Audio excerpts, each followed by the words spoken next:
시편 107편, 시편 107편입니다. 1절로 22절까지 말씀을 받겠습니다. 시편 107편 1절로 22절까지입니다.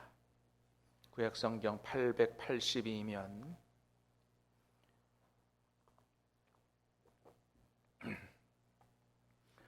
여호와께 감사하라. 그는 선하시며 그 인자하심이 영원하미로다.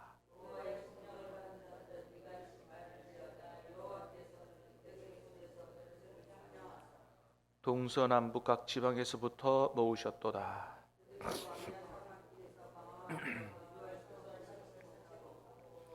줄이고 목이 말라 그들의 영혼이 그들 안에서 피곤하였도다.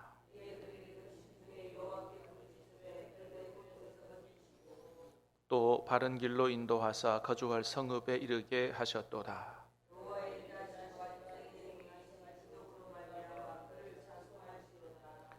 그가 사모하는 영혼에게 만족을 주시며 줄인 영혼에게 좋은 것으로 채워 주심이로다.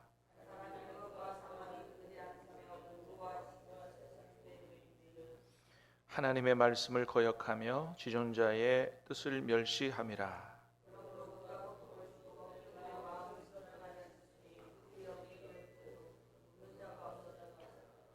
이에 그들이 그 환난 중에 여호와께 부르짖음에 그들의 고통에서 구원하시되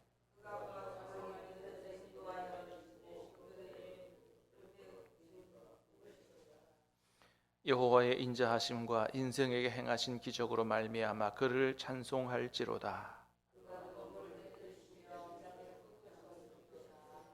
미련한 자들은 그들의 죄악의 길을 따르고 그들의 악을 범하기 때문에 고난을 받아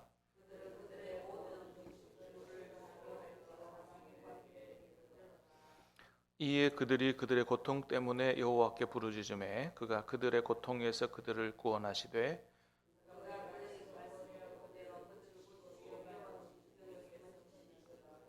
여호와의 인자하심과 인생에게 행하신 기적으로 말미암아 그를 찬송할지로다. 감사제를 드리며 노래하여 그가 행하신 일을 선포할지어다. 아멘. 자, 시편은 총 150편으로 되어 있죠. 150편으로 되어 있는데 5권으로 구성이 되어 있습니다. 그래서 여러분 오늘 107편 제일 앞에 보면 뭐라고 되어 있어요? 제5권 이렇게 되어 있죠. 시편이 총 150편이 1권, 2권, 3권, 4권, 5권 이렇게 되어 있는데 시편의 마지막 단락을 구성하는 제5권이 이제 오늘 본문부터 시작이 되는 거죠. 자, 이 5권의 내용은 주로 앞에 있는 내용들이 인생을 살면서 굉장히 힘들고 어려운 이런 그 삶의 아픈 부분을 노래하는 좀 비탄시들이 좀 많았다 그러면 5권은 하나님에 대한 감사와 찬양이 주를 이루는 그런 내용이 담긴 시편이 바로 시편 5권입니다. 그래서 오늘 5권을 출발하는 107편도 1절이 어떻게 시작하고 있어요? 같이 한번 읽어볼까요? 시작. 여호와께 감사하라. 그는 선하시며 그 인자하심이 영원하미로다. 하나님 앞에 감사하라고. 하나님은 선하신 분이고 인자하심이 영원하신 분이라고 하나님에 대해서 찬양하며 감사함으로 시작하는 그런 내용인 것을 볼 수 있습니다. 자, 특별히 오늘 우리가 읽은 시편 107편은 우리의 기도를 들으시고 우리를 인생의 고통과 고난 가운데서 건져주시는 이런 하나님의 선하심, 하나님의 인자하심에 대해서 감사 찬양하는 그런 시인데 4가지 상황의 예를 들면서 하나님 앞에 감사 찬양하라 이렇게 얘기합니다. 이러니 하나님이 선하시고 인자하신 분이다. 4가지 상황에 대해서 예를 드는데 오늘 우리가 읽은 말씀에는 3가지 상황에 대한 말씀이 기록이 되어 있습니다. 자, 먼저는 4절부터 8절까지 한번 보겠습니다. 시작. 그들이 광야 사막길에서 방황하며 거주할 성읍을 찾지 못하고 줄이고 목이 말라 그들의 영혼이 그들 안에서 피곤하였도다. 이에 그들이 근심 중에 여호와께 부르짖음에 그들의 고통에서 건지시고 또 바른 길로 인도하사 거주할 성읍에 이르게 하셨도다. 여호와의 인자하심과 인생에게 행하신 기적으로 말미암아 그를 찬송할지로다. 아멘. 자, 우리 하나님이 어떤 하나님이시길래 하나님을 찬송하라고 얘기하고 있어요?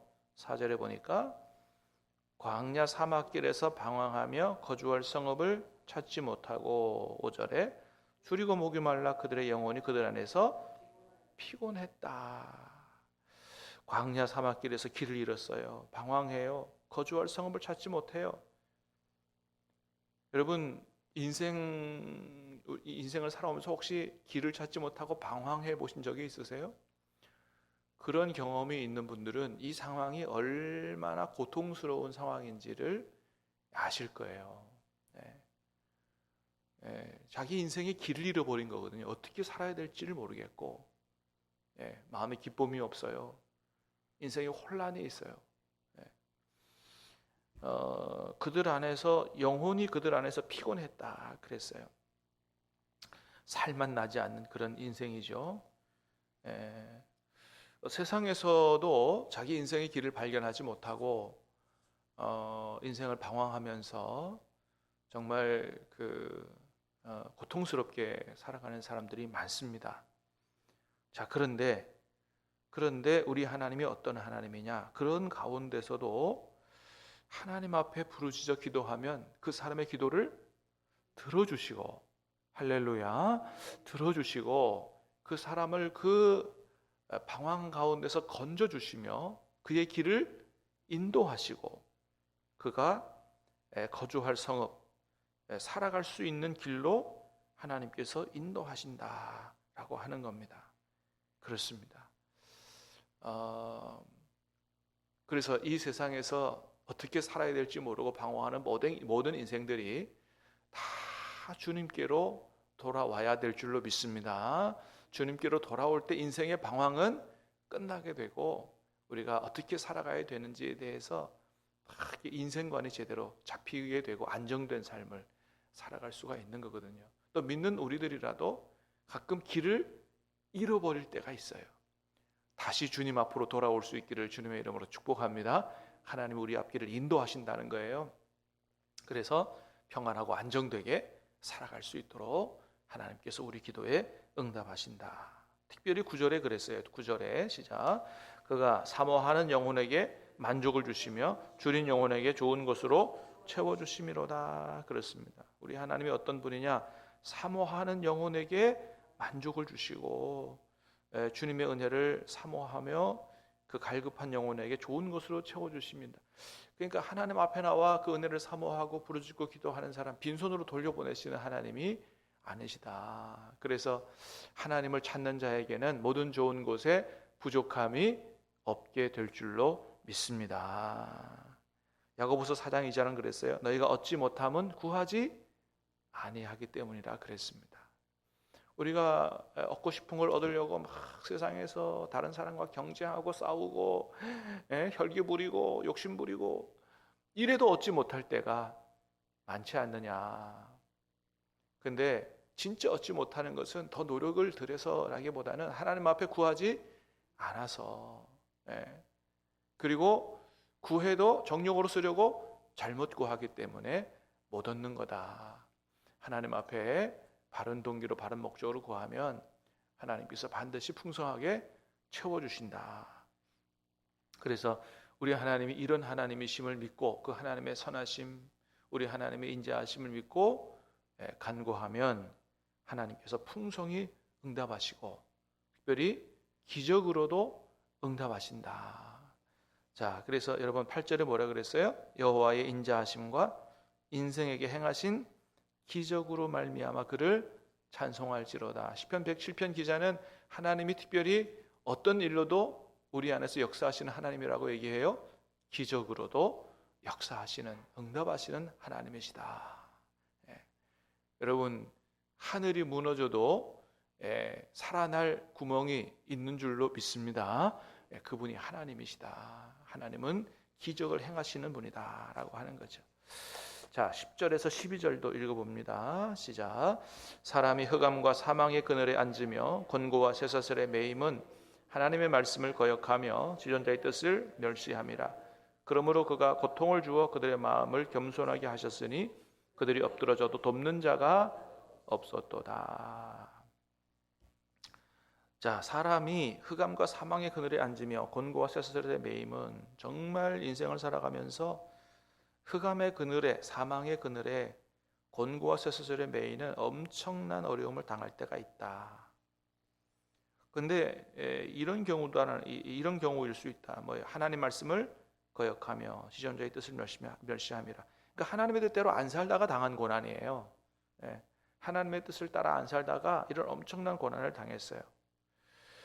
자, 그러므로 하나님이 어떻게 해요? 그가 고통을 주어 그들의 마음을 겸손하게 하셨다. 그러니까 하나님 말씀에 불순종하고 살 때 때로는 어떻게 해요? 엄청난 하나님이 고난을 주신다. 그래서 어떻게 해요? 그들의 마음이 겸손하도록, 하나님 없이도 나는 살 수 있어라는 교만한 마음을 딱 낮추도록. 자, 그들이 엎드러져도 돕는 자가 없었다 그랬습니다.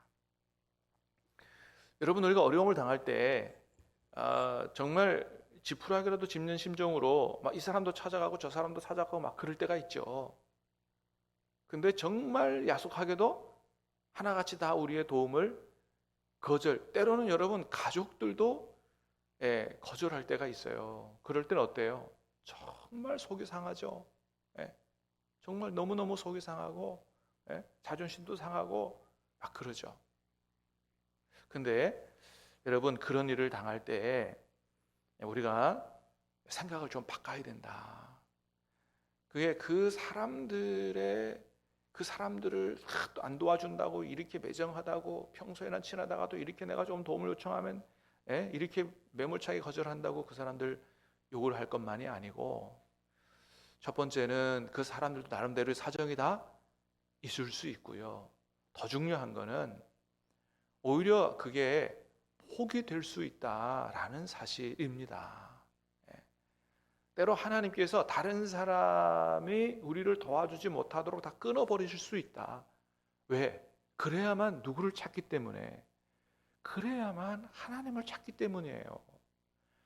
우리가 그래서 정말 다른 사람 의지하지 않고 정말 하나님밖에는 나를 살릴 길이 없다고, 그럴 뿐이 없다고 하나님께 부르짖어 찾다가 하나님 만나면 그게 진짜 복 중에 복인 줄로 믿습니다. 그렇습니다. 그래서 정말 우리를 도와줄 사람이 없을 때, 가족까지도 우리의 도움을 거절할 때, 그게 원망 불평과 다른 사람을 욕할 그런 상황만이 아니고, 오히려 하나님이 나보고 하나님만 찾고 하나님만 의지하라고 그렇게 하시는 거구나라고, 하나님의 사인이라고 받아들일 수 있고 깨달아 할 수 있는 그런 은혜와 믿음이 있게 되기를 주님의 이름으로 축복합니다. 그렇습니다.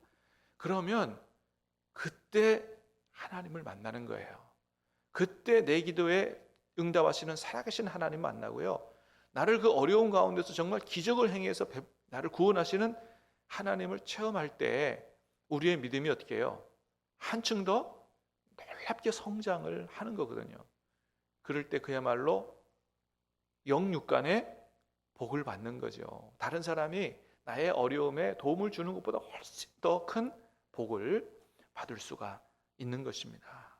그래서 시편 기자도 13절에 뭐라 그랬어요? 13절에 시작. 이에 그들이 그 환난 중에 여호와께 부르짖음에 그들의 고통에서 구원하셨다고 말씀합니다. 그 환난 중에 여호와께 부르짖음에 그들의 고통에서 구원하셨다. 여러분, 이 하나님이 우리 하나님이신 줄로 믿습니다. 그래서 우리가 성경을 읽다가 이런 일이 있었네 이렇게만 할 게 아니고, 이 하나님이 우리 하나님이신 줄 알고 기뻐하며 이 말씀이 우리의 믿음으로 승화돼서 이 말씀이 우리의 삶에서 능력으로 힘을 발휘할 수 있게 되기를 주님의 이름으로 축복합니다. 여러분, 그러니 하나님을 알고 믿는 것이 얼마나 큰 복이에요. 이보다 더 큰 복은 없는 것이죠. 자, 17절에서 18절까지 두 절 말씀 시작. 미련한 자들은 그들의 죄악 길을 따르고 그들의 악을 범하기 때문에 고난을 받아 그들은 그들의 모든 음식물을 싫어하게 되어 사망의 몸에 이르렀더라. 자, 미련한 자들은 그들의 죄악길을 따르고 그들의 악을 범하기 때문에, 그러니까 하나님 말씀에 불순종하고 죄짓고 악을 범했어요. 그것 때문에 고난을 받게 되는 경우가 있다. 18절에 보니까 그들의 모든 음식물을 싫어하게 되어 사망의 문에 이르렀도다. 아마 이런 걸로 봐서 죄와 악을 범하고 살면서 하나님의 징계를 받아서 큰 병에 들었던 것 같아요. 여러분, 큰 병에 들면 어떻게 해요? 입맛이 사라지죠? 그리고 사망의 몸에, 그러니까 중병에 들면 이렇게까지 될 수 있잖아요. 자, 우리 인생 중에 그런 일이 있을 수 있는데, 자, 그때 하나님 앞에 그 고통 때문에 19절에 보니까 부르짖어 기도했더니 하나님이 어떻게 하셨다? 그가 그들의 고통에서 그들을 구원하셨다. 예, 우리의 생명이 하나님의 손에 있는 줄 믿습니다. 예, 하나님이 히스기야 왕을 불러가시려고 하시다가도 하나님 나 좀 더 살게 해주세요라고 간절히 기도했을 때 15년을 더 살게 해주셨다라는 것을 보죠. 예, 하나님이 은혜 베푸시면 더 살게 되는 거죠. 우리의 생명의 주인이시기 때문에. 자, 그런데 20절에 보니까 하나님이 그를 어떻게 건지셨다고 말씀하고 있냐면, 시작. 그가 그의 말씀을 보내어 그들을 고치시고 위험한 지경에서 건지시는도다. 뭘 보냈다고요? 말씀을 보냈다는 거예요. 여러분, 하나님이 우리를 그런 고통과 고난 가운데서 건지실 때 그 문제만 딱 제거하면 사실은 우리가 그 고통에서 건짐 받을 수 있잖아요. 병만 딱 치료해 주시면 우리가 다 나음을 입어서 건짐을 받을 수 있잖아요. 근데 하나님께서 그 병만 제거해 주시는 게 아니고 어떻게 하셨다고요? 말씀을 보내셔서 그들을 고치시고 위험한 지경에서 건지셨다는 거예요. 여러분, 이게 참으로 중요한 겁니다. 여러분, 어려운 중에 하나님 앞에 기도할 때 하나님께서 그 문제만, 고통만 제거해 주시기보다 저와 여러분에게 말씀 주시기를 주님의 이름으로 축복합니다. 왜 그래요? 말씀을 주실 때 그 말씀을 통해서 때로는 우리가 큰 위로를 받게 되고 살 길을 찾게 되고 하나님의 뜻을 깨달아 알게 되는 거예요. 하나님이 우리에게 고통을 주실 때는 사실은 뭐예요? 제가 뭐 그런 비유를 많이 듭니다만, 여러분, 우리가 큰 문제 때문에 병원에 입원하고 나오면 하나님께서 우리 병만 고쳐주시면 어떻게 해요? 어떻게 보면 고생만 한 거예요. 그런데 말씀을 보내서 말씀을 깨닫고 하나님의 뜻을 깨닫고 나오면 어떻게 해요? 영혼의 복까지 받게 되는 거거든요. 정말 하나님께서 우리에게 고난을 주실 때는 그것 때문에 고난을 주시지 않겠어요? 하나님의 뜻을 깨달아 알아라. 하나님의 뜻을 따라 올바른 삶을 살아가라 라고 하는 것이죠. 그래서 어려움을 당하고 하나님 앞에 기도할 때 어려운 문제만 해결되는 그런 복보다도 하나님의 말씀이 임하고 말씀이 깨달아지고 말씀을 통해서 하나님의 뜻을 더 밝히 알아서 앞으로도 영혼이 잘됨 같이 범사가 잘 되는 그런 복된 삶을 살아갈 수 있는 저와 여러분 될 수 있게 되기를 주님의 이름으로 축복합니다. 기도하겠습니다. 하나님